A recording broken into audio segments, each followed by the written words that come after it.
semester 4 akan menjelaskan mengenai cerebral palsy untuk memenuhi salah satu mata kuliah pengantar anak tunadaksa. Di sini kami akan menjelaskan 5 poin. Yang pertama ada pengertian cerebral palsy, yang kedua ada ciri atau karakteristik dari cerebral palsy, yang ketiga ada klasifikasi cerebral palsy, yang keempat ada penyebab dari cerebral palsy, dan yang kelima ada penanganan yang diberikan untuk anak cerebral palsy. Yuk langsung saja.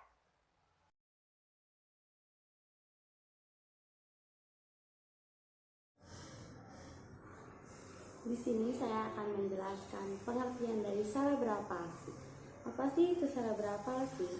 Cerebral palsy adalah sebutan para medis untuk mereka yang mengalami kerusakan pada otak. Kerusakan otak ini mempengaruhi kontrol dan koordinasinya pada otot, gerakan refleks, serta tonusnya, berpengaruh besar pada bentuk dan postur tubuhnya. Kelainan ini tidak dapat disembuhkan karena bersifat permanen.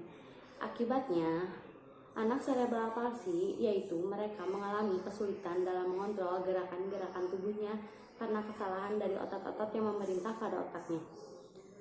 Anak cerebral palsy dalam pengelolaan tubuhnya membutuhkan terapi.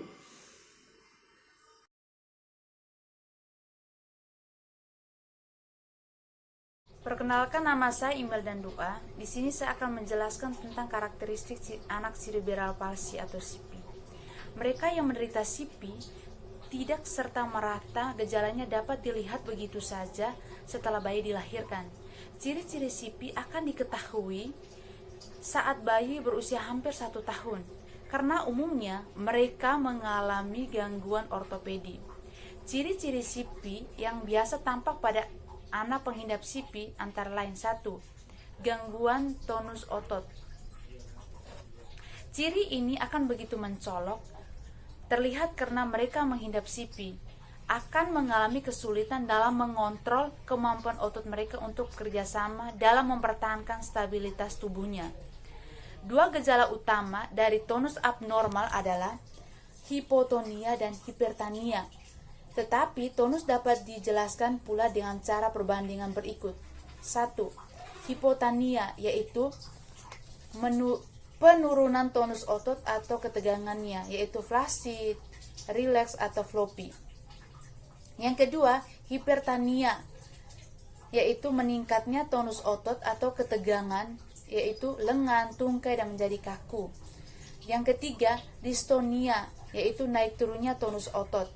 Yang keempat, campuran adanya hipotonus pada otot penyangga postur tubuh, sementara lengan dan tungkai hipertonus. Yang kelima, spasme otot, yaitu kontraksi otot yang tidak disadari, biasanya ada nyeri. Yang keenam, kaku sendi, yaitu sendi yang terkunci sehingga mencegah gerakan leluasa. Yang ketujuh, tonus leher dan batang tubuh abnormal itu menurun menjadi hipotonia atau meninggi menjadi hipertania, yaitu sesuai tipe kelainan CP-nya.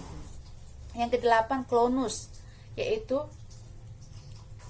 spasme otot dengan kontraksi biasa ada di ankle dan telapak tangan. Ciri yang kedua itu gangguan kontraksi gerakan dan koordinasi. Gangguan kontrol gerakan otot dapat menyebabkan komplikasi anggota yang selalu lurus atau ekstensi, berkontraksi terus-menerus, selalu bergerak atau polaritmik. Perkenalkan, nama saya Yulia Malia Putri. Di sini saya akan menjelaskan lanjutan tentang karakteristik cerebral palsy yang ketiga, yaitu gangguan refleks. Gangguan refleks adalah gangguan dari tubuh yang merupakan respon dari sebuah stimulus atau rangsangan. Beberapa refleks mengindikasikan cerebral palsy. Hiperrefleksia adalah tanda eksesif yang menyebabkan kedutan atau spastisitas. Kurang berkembangnya refleks postural dan refleks protektif adalah perkembangan abnormal, termasuk cerebral palsy. Refleks primitif abnormal tidak termasuk cerebral palsy atau tidak terlihat seperti nampak spesifik yang terjadi pada anak dengan perkembangan normal.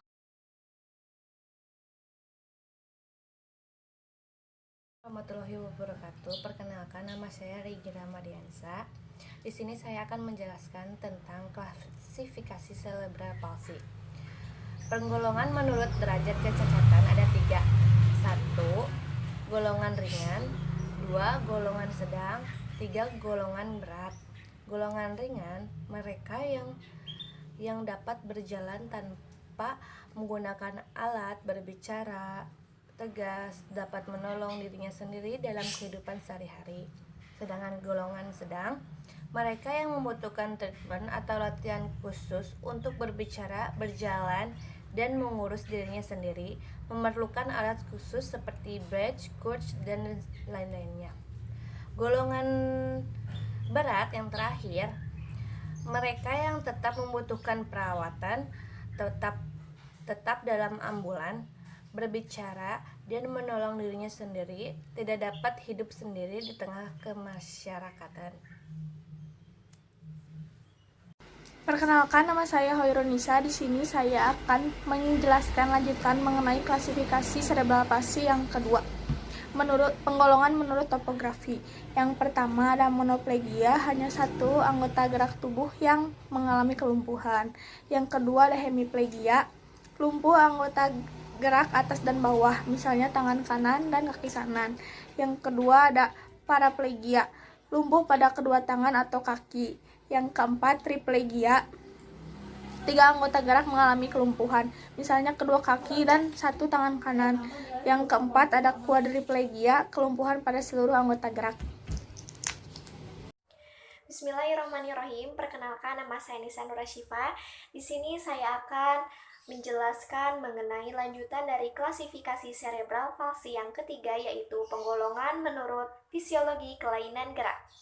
Yang pertama ada spastik, di mana spastik ini terdapat kekakuan pada sebagian atau keseluruhan otot dan juga terdapat kekakuan pada otot organ bicaranya. Yang kedua ada diskinesia, di mana diskinesia ini tidak adanya kontrol dan gerakan koordinasi. Nah, seperti atetosis, kemudian rigid, hipotonia, dan tremor. Yang ketiga ada atetosis, di mana atetosis ini terdapat gerakan-gerakan yang tidak terkontrol, terjadi sewaktu-waktu dan tidak bisa dicegah, jadi otomatis. Yang keempat ada rigid, di mana rigid ini ada kekakuan pada semua anggota gerak. Tangan dan kaki sulit dibengkokkan, leher dan punggung hiperekstensi. Yang kelima ada hipotonia, di mana hipotonia ini ialah adanya ketegangan otot.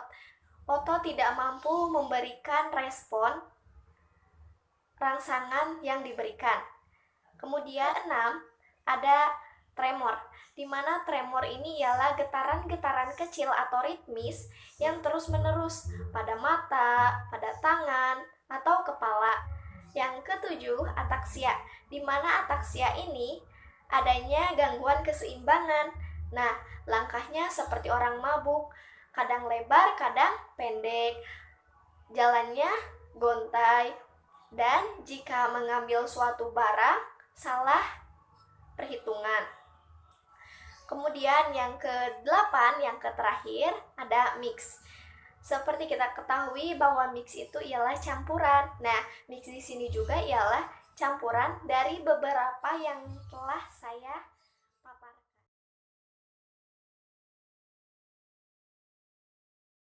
Perkenalkan, nama saya Gilang Ramadan Ar-Rahman Bahmid. Saya akan menjelaskan tentang faktor penyebab cerebral palsy. Penyebab cerebral palsy dapat dilihat dari 3 proses, yaitu pranatal, prenatal, dan pascanatal. Yang pertama, proses pranatal atau proses bayi ketika dalam kandungan. Pada saat janin dalam kandungan, kemungkinan terjadinya gangguan perkembangan otak bayi sangatlah besar. Gangguan tersebutlah yang menyebabkan otak bayi menjadi abnormal atau memiliki cedera. Hal ini dapat terjadi apabila ibu hamil terkena infeksi tokoplasma, rubella, CMV, cacar air, atau herpes sangat rentan sekali mempengaruhi keadaan bayi di dalam kandungan. Hal ini akan menyebabkan bayi mengalami masalah perkembangan jaringan otak. 75% kasus cerebral palsy terjadi saat berada dalam masa pranatal. Assalamualaikum warahmatullahi wabarakatuh. Perkenalkan, nama saya Galih Pradana Putra. Di sini saya akan menjelaskan faktor lanjutan dari penyebabnya cerebral palsy. Nah, di sini ada faktor perinatal atau proses persalinan. Ketika bayi berada pada proses persalinan, terutama persalinan yang lama bahkan sulit, kemudian dibutuhkan alat untuk bantu melahirkannya. Kemungkinan terjadi luka di kepala bayi juga dapat dijadikan penyebab terjadinya cerebral palsy. Kemudian terjadi tari pusar yang melilit bayi yang menyebabkan bayi kesulitan bernapas. Dapat menyebabkan cedera otak akibat kekurangan asupan oksigen yang membuat bayi tersebut kejang lalu mengalami pendarahan. Bayi prematur juga rentan terkena infeksi otak dan pendarahan otak. Kasus cerebral palsy ini pada masa prenatal terjadi sampai 10-15%. Bismillahirrahmanirrahim. Assalamualaikum warahmatullahi wabarakatuh. Perkenalkan, nama saya Ilham Rifki Ramdhani. Di sini saya akan menjelaskan faktor penyebab bagian ketiga, yaitu pasca-natal, proses sesudah dilahirkannya bayi. Bayi yang lahir prematur dan memiliki berat badan kurang dari 2 kg akan rentan terkena penyakit kuning, yaitu salah satu faktor penyebab cerebral palsy. Dan bayi yang menderita malaria dan infeksi otak seperti meningitis, radang serabut otak, selalu mengalami panas tinggi dan juga mengalami kecelakaan atau kelalaian akibat orang tuanya seperti terjatuh sehingga mempengaruhi otak yang menimbulkan trauma, juga berpengaruh terjadinya cerebral palsy. Bayi yang kekurangan asupan oksigen dan beberapa kasus yang tidak diketahui penyebabnya dan juga merupakan faktor dari cerebral palsy. Dan 10% kemungkinan dapat terjadi pada bayi pasca dilahirkannya ke dunia. Sekian, terima kasih.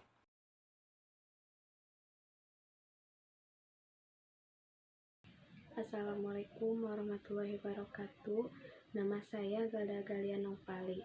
Di sini saya akan menjelaskan tentang penanganan yang dapat diberikan pada anak cerebral palsy.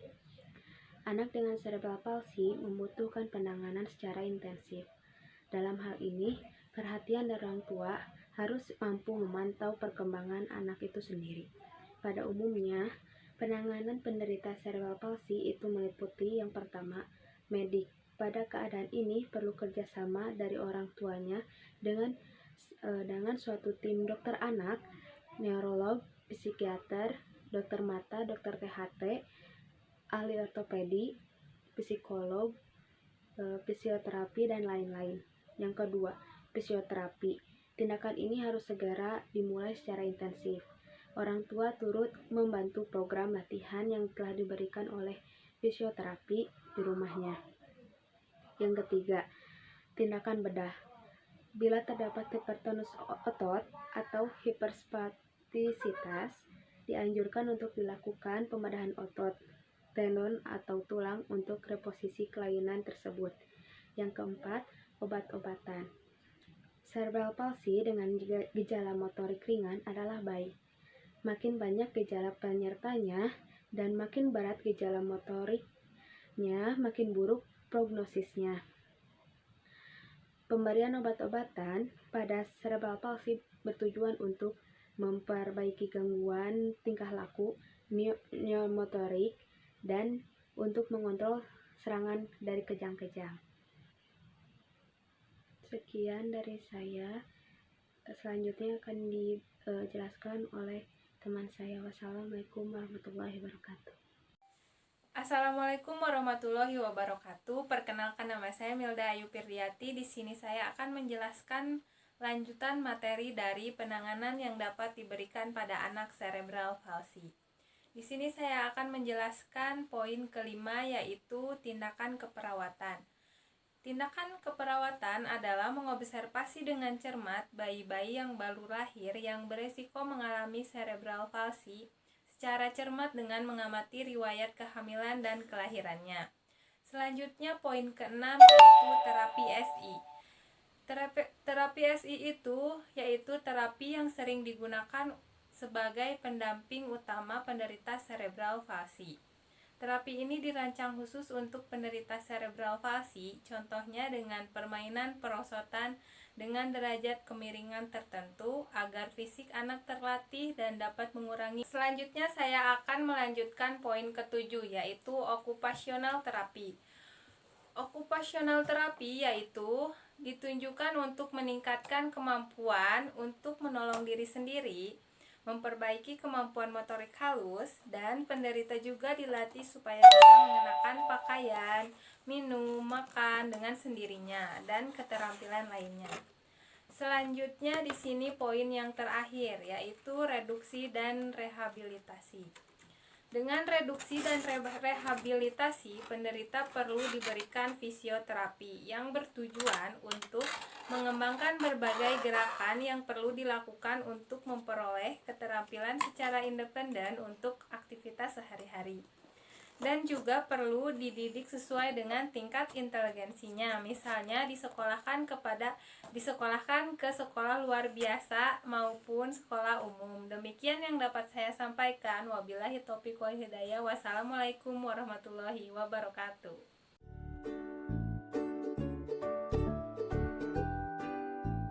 Oke teman-teman, jadi dapat kita simpulkan bahwa cerebral palsy ini merupakan suatu kelainan gerak, postur, atau bentuk tubuh, gangguan koordinasi, atau kadang disertai dengan gangguan psikologis dan sensorik yang disebabkan oleh adanya kerusakan pada perkembangan otak. Kemudian ciri atau karakteristik pada cerebral palsy ini sendiri dapat kita lihat pada usia bayi ini hampir 1 tahun.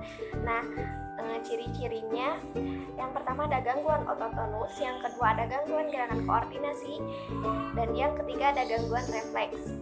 Kemudian klasifikasi dari cerebral palsy ini sendiri ada 3. Yang pertama menurut derajat kecacatan, yang kedua menurut topografi banyaknya anggota tubuh yang lumpuh, dan yang ketiga ada menurut fisiologi kelainan gerak. Kemudian penyebab dari cerebral palsy ini sendiri bisa kita lihat 3 proses. Yang pertama prenatal, yaitu sebelum saat bayi dalam kandungan. Yang kedua prenatal, yaitu saat bayi dilahirkan, dan yang ketiga ada pascanatal, saat bayi di luar kandungan, jadi setelah dilahirkan. Dan yang terakhir, penanganan yang diberikan kepada anak cerebral palsy ini melalui pendampingan yang intensif. Perhatian dari orang tua juga dapat memantau perkembangan anak. Nah, sedangkan penanganan yang bisa diberikan ini melalui berbagai terapi. Sekian dari kelompok kami. Mohon maaf apabila ada kesalahan. Wabillahi taufiq wal hidayah. Assalamualaikum warahmatullahi wabarakatuh.